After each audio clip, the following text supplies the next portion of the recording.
Queridos irmãos, que a paz do Senhor Jesus esteja conosco.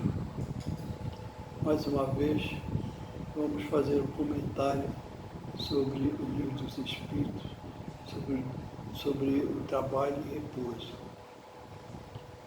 Mas antes de começar, nós vamos fazer a nossa prece, fazer uma leitura aqui da Vinha de Luz, pelo Espírito de Emmanuel, o Francisco Cândido Xavier. Vamos ler o tópico 69, a página 151. No serviço cristão. Nem como tendo domínio sobre a herança de Deus, mas servindo de exemplo ao rebanho. Isso é uma mensagem de Pedro, no capítulo 5, versículo 3. Do Atos dos Apóstolos. Aos companheiros de espiritismo cristão cabem tarefas de enormes proporções junto das almas. Preocupemos-nos profundos problemas da fé, transcendentes questões da dor. Por que dão de graça o que por graça recebem? Contam com a animosidade dos que vendem os dons divinos, porque procuram a sabedoria espiritual, recebem a gratuita, recebem a sabedoria gratuita, a versão dos que se cristalizam na pequena ciência, porque se prendem, se preparam em face da vida eterna, desligando-se do egoísmo destruidor. São categorizados como loucos pelos que satisfazem na fantasia transitória. Quanto maior, porém, a incompreensão do mundo, mais se deverão intensificar nas noções de responsabilidade, coisa que é muito difícil nós sabemos, né? Todo mundo quer todas as coisas boas, mas a responsabilidade fica difícil, ninguém quer responsabilidade. Não falamos aqui dos estudiosos, dos investigadores e dos observadores, simplesmente. Referimos-nos aos que já entenderam a grandeza do auxílio fraternal e a ele se entregaram de coração voltado para o Cristo. Encontram-se nos círculos de uma experiência nobre demais para ser comentada, mas a responsabilidade que lhes compete é igualmente muito grande para ser definida. A ti, pois, meu irmão, que guardas contigo os interesses de muitas almas, repito as palavras do grande apóstolo para que jamais te envaideças, nem procedas como tendo domínio sobre a herança de Deus, mas servindo de exemplo ao rebanho. Quer dizer, a pessoa tem que procurar instruir as outras, mas não se envaidecer nunca daquilo. E nós não devemos, de maneira nenhuma, nos envaidecer de nada.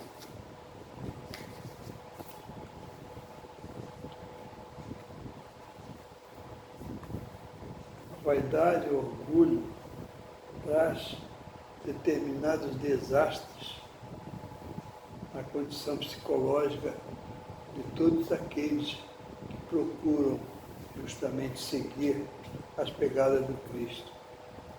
É muito difícil para nós que alimentamos o orgulho, conseguirmos triunfar junto do nosso próprio pensamento. É preciso ser justo, ser humildes e ser trabalhador, ser dedicado ao Divino Mestre.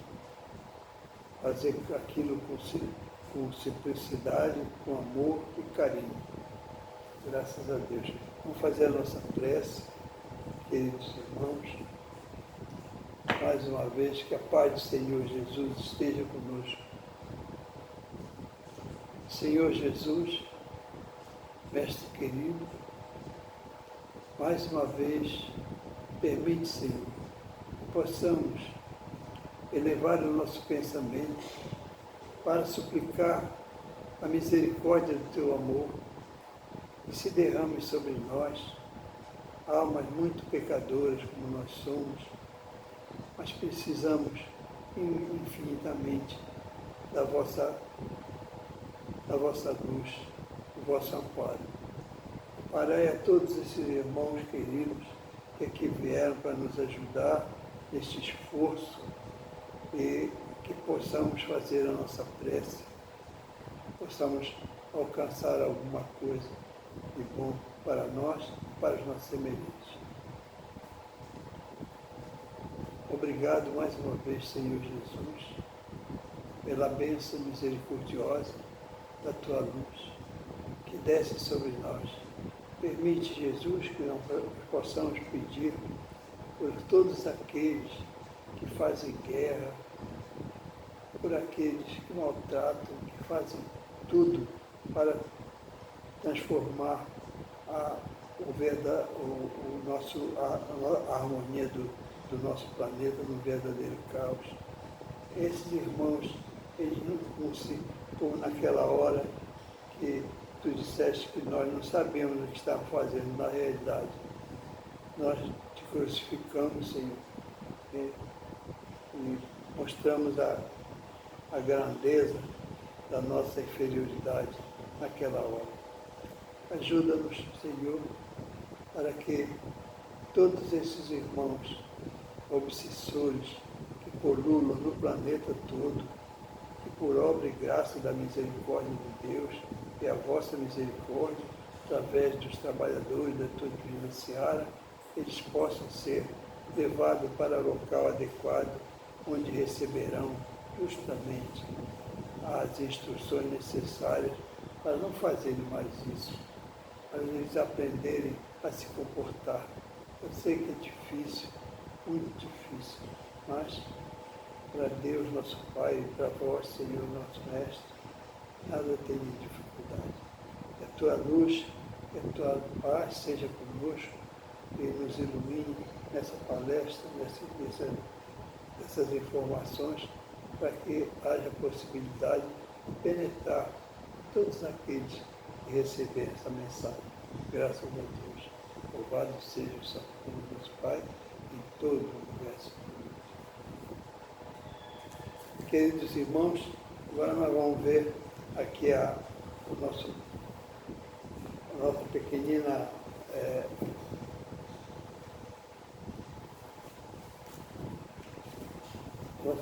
menção sobre esse capítulo aqui, a parte terceira, capítulo terceiro também, da lei de trabalho. Limite do trabalho e do repouso. Essa é justamente a nossa questão de hoje. Sendo uma necessidade para todo aquele que trabalha, o repouso não é também uma lei da natureza? É claro que é. Aqui realmente a resposta, sem dúvida. O repouso serve para a reparação das forças do corpo, também é necessário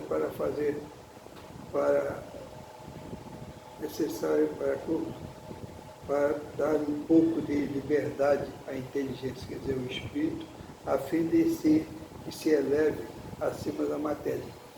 No repouso, nós saímos fora do nosso corpo físico.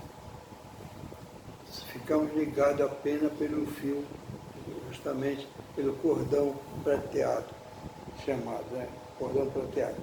Então, nós vamos justamente para aquelas regiões que o nosso pensamento passou o dia todo, digamos assim, vibrando, pensando naquilo. Então, o trabalho é uma bênção, porque não deixa, muitas vezes, a gente pensar em coisas fúteis, coisas prejudiciais a nós, que ao invés de trazerem alguma evolução, eles trazem um atraso moral. Então nós, através do trabalho, o trabalho é uma bênção, é uma verdadeira oração. Então, por isso que é necessário que a gente faça isso. Vamos ver aqui que ele fala aqui que, sem dúvida, o repouso serve para a reparação das forças do corpo e também é necessário para dar um pouco mais de liberdade à inteligência. Inteligência é o espírito, fim que se eleva acima da matéria. Quando nós saímos do corpo, na hora do repouso, nós vamos, em geral, para aquele local que nós ficamos pensando. E se o trabalho for muito intenso, a gente só pensa no trabalho, é uma maravilha que a gente possa ter a companhia de espíritos trabalhadores, espíritos amigos, que nos levam para o local adequado. Feliz daquele que obedece e aceita o convite, porque nós precisamos realmente de descarregarmos toda a nossa vibração negativa. Precisamos exercitar no nosso íntimo essa condição. A pergunta 683 diz o seguinte: qual o limite do trabalho? Os espíritos perguntam, Kardec pergunta aos espíritos, qual é o limite do trabalho? Então ele responde, o das forças. Em suma, esse respeito Deus deixa inteiramente livre o homem. Quer dizer, às vezes, nós precisamos de trabalhar acima do horário, aquele horário que a gente tem que deixar para poder repousar. Às vezes a gente trabalha até de noite, e muitas vezes aconteceu comigo, trabalhando, fazendo serviço em casa, então ele fazia, além do trabalho, depois ia jantar, às vezes, já muito tarde. Então é isso. No trabalho das fábricas, trabalho profissional, o homem trabalha, às vezes, fazendo extraordinário, hora extra, para poder ganhar alguns trocados a mais. E ele faz um esforço muito grande para sustentar a família.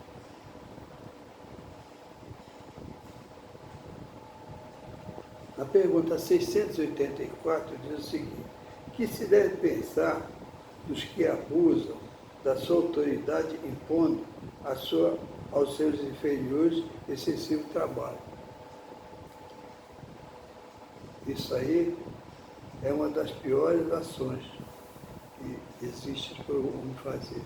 Porque, por exemplo, nós estamos, digamos assim, com uma força na mão, obrigar o nosso semelhante a fazer isso, fazer aquilo, que às vezes é até além das forças da pessoa que está fazendo aquilo. Isso é muito grave, porque nós estamos infringindo a lei divina. Estamos fazendo o nosso irmão trabalhar além da possibilidade dele. Vamos ler aqui o que disse o Espírito. Isso é uma das piores ações, quando perguntaram ao Espírito. Todo aquele que tem poder de mandar é responsável pelo excesso de trabalho que impõe aos seus inferiores, porquanto assim, fazendo, transgride a lei de Deus. Porque Deus manda que nós trabalhemos no limite das nossas forças. Mas aquele que impõe ao trabalhador uma condição dessa, muito além das suas forças, ele está fazendo o quê? Ele está infringindo a lei de Deus porque está maltratando o semelhante. O semelhante, às vezes, o trabalhador não pode recusar muitas vezes, porque se ele recusar, ele é mandado embora. Ele é dispensado. E dispensado fica difícil. Como é que ele vai sustentar a família? O trabalho, muitas vezes, o trabalho nunca foi muito fácil de conseguir. Sempre tem a sua dificuldade. Então nós temos que fazer por onde sermos justos, para não maltratar quem quer que seja. Vamos agora para a questão 685. Diz o seguinte: tem o homem o direito do repouso na velhice? Resposta: o Espírito responde que sim, mensageiro divino. Sim, que a nada é obrigado senão de acordo com as suas forças. Quer dizer, se a pessoa está completamente envelhecida, se não tem mais energia para o trabalho, não tem força, às vezes nem anda direito, nem se movimenta direito, essa criatura não tem condições de trabalhar. Né? Então, ele diz, na perguntar, dizer, mas que há de fazer o velho que precisa trabalhar para viver e não pode? Resposta, diz o Espírito, o forte deve trabalhar para o fraco, não tendo este família, a sociedade deve fazer às vezes desta. É a lei de caridade. Isso aí nós sabemos perfeitamente que ainda não chegamos a esse tempo, né? Ainda está um pouco longe dessa condição dos seres humanos se amarem dessa maneira. A gente sabe, infelizmente, é uma verdade. Então, o que é que acontece? Aquelas pessoas que envelhecem precisam realmente de uma assistência, precisam de alguém para cuidar. Se não tem família nenhuma, ele tem que ter alguém que cuide dele, para poder ele prosseguir na jornada da vida, até que a bondade de Deus, por obra e graça da misericórdia de Deus, ele seja chamado para o plano espiritual através da desencarnação. Tudo bem. Vamos agora ver o seguinte. Vamos fazer uma leitura sobre essas considerações todinhas. O Espírito diz assim, não basta se diga ao homem que lhe ocorre o dever de trabalhar. É preciso que aquele que tem de prover a sua existência por meio do trabalho encontre em que se ocupar.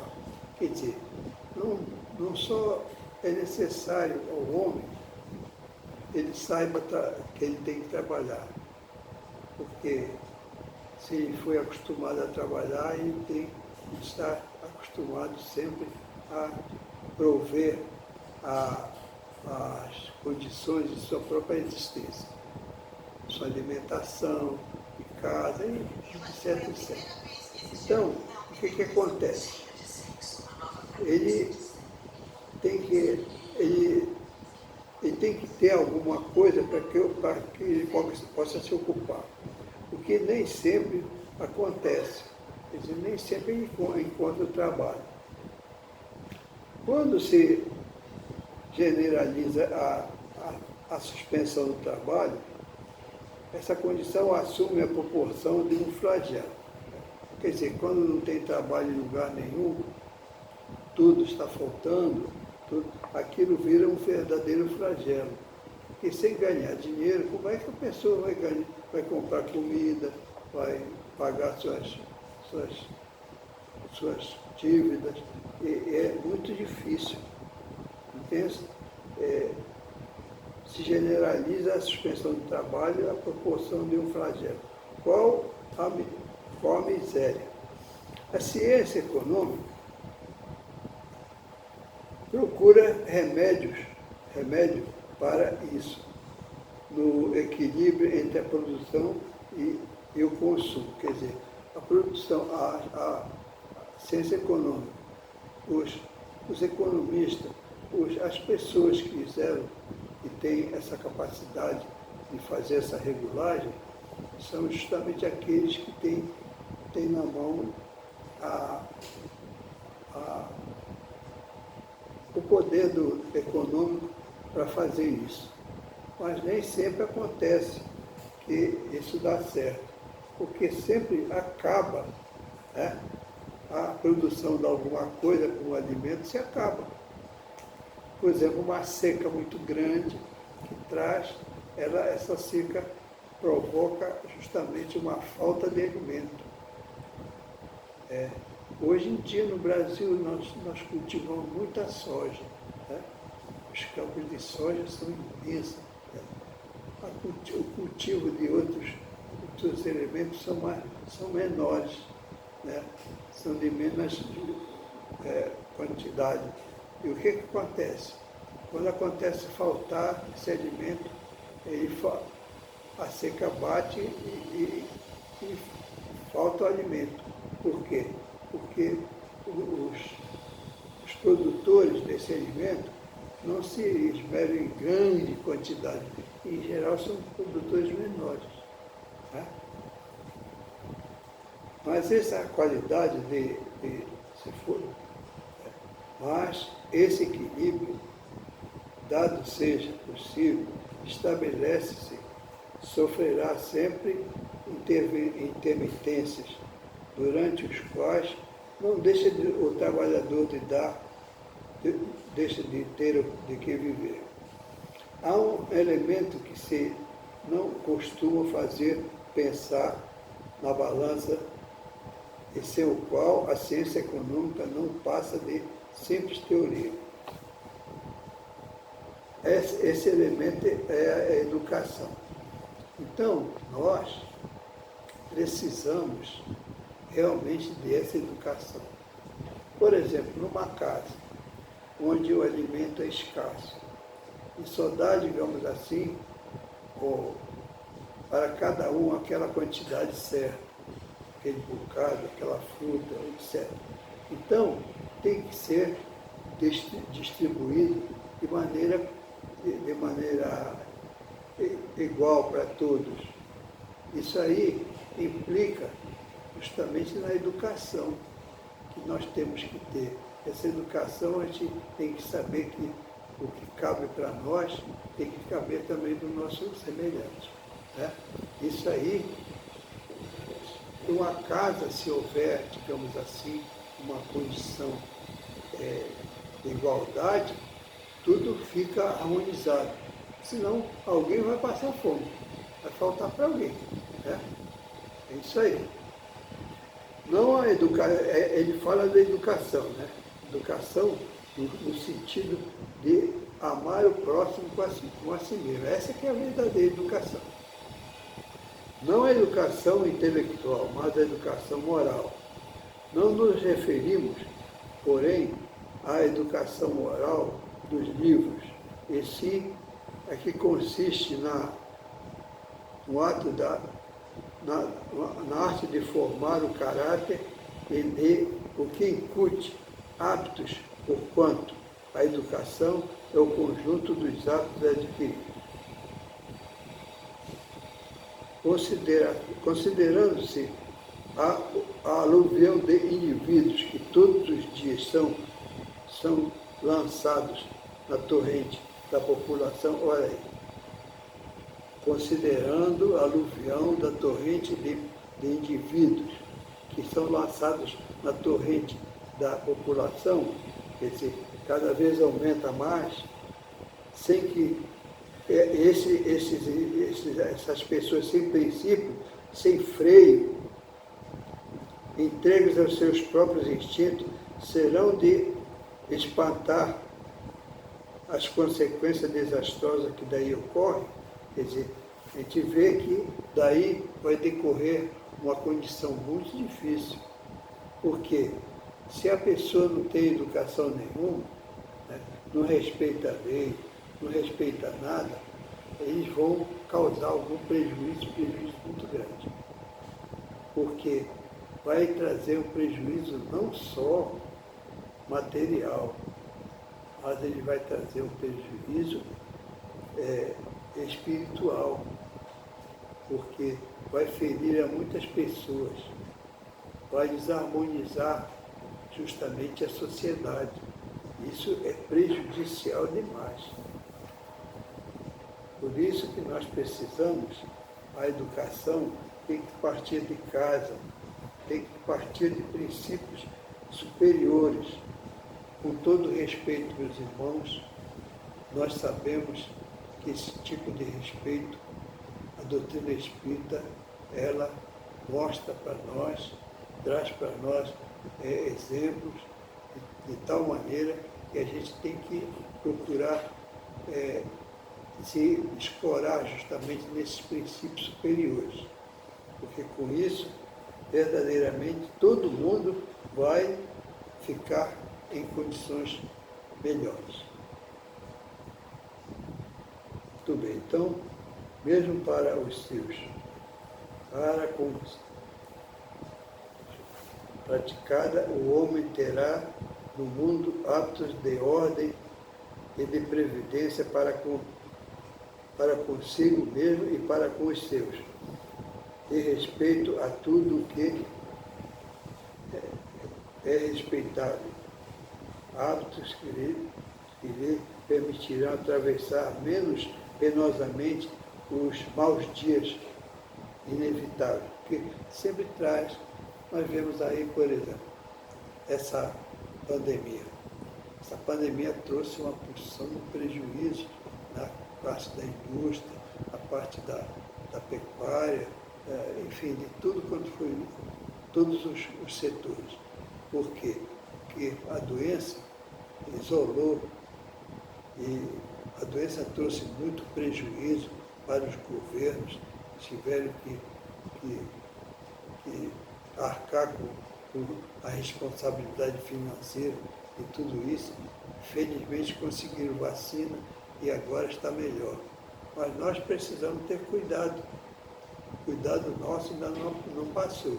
Nós teremos sempre que zelar pela nossa saúde, mas de uma maneira ordenada.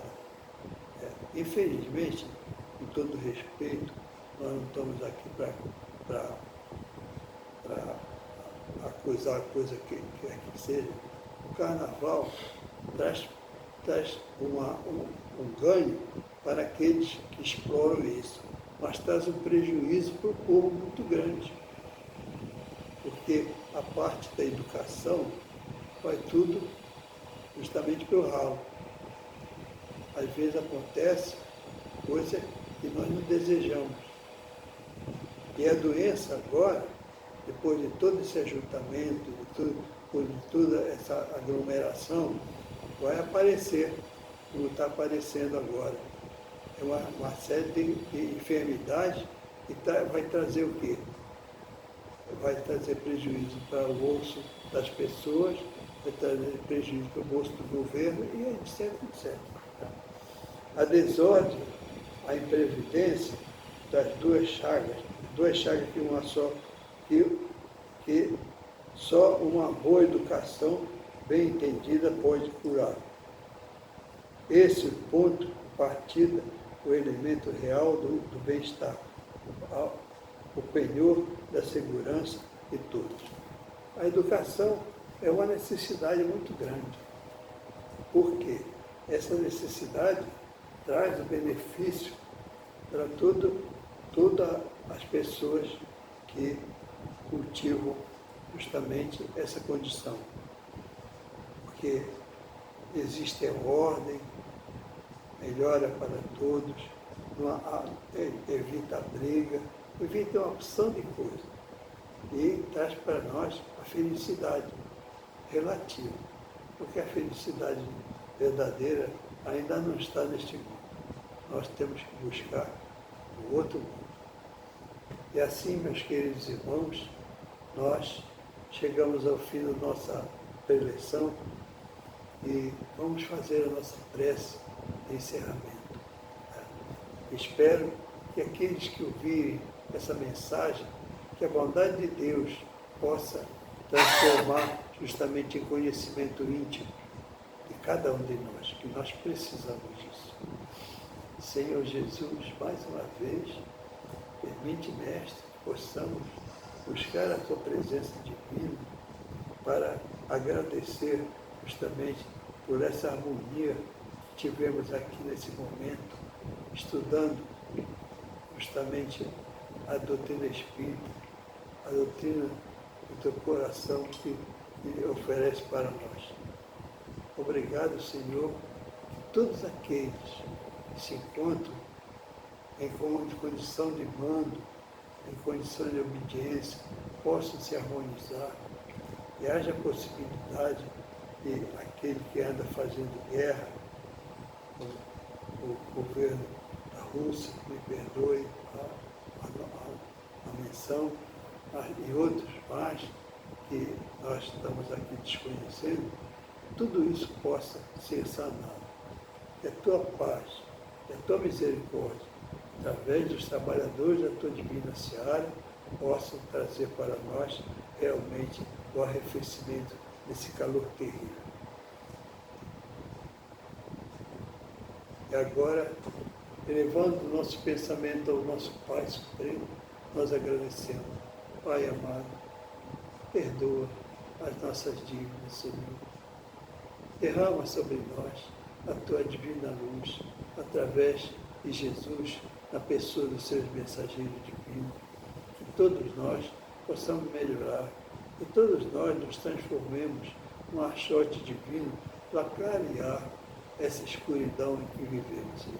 Que a Tua luz, que a Tua paz seja conosco, louvado seja em todo o universo infinito, o sacrosanto nome do nosso amado Pai. Graças a Deus.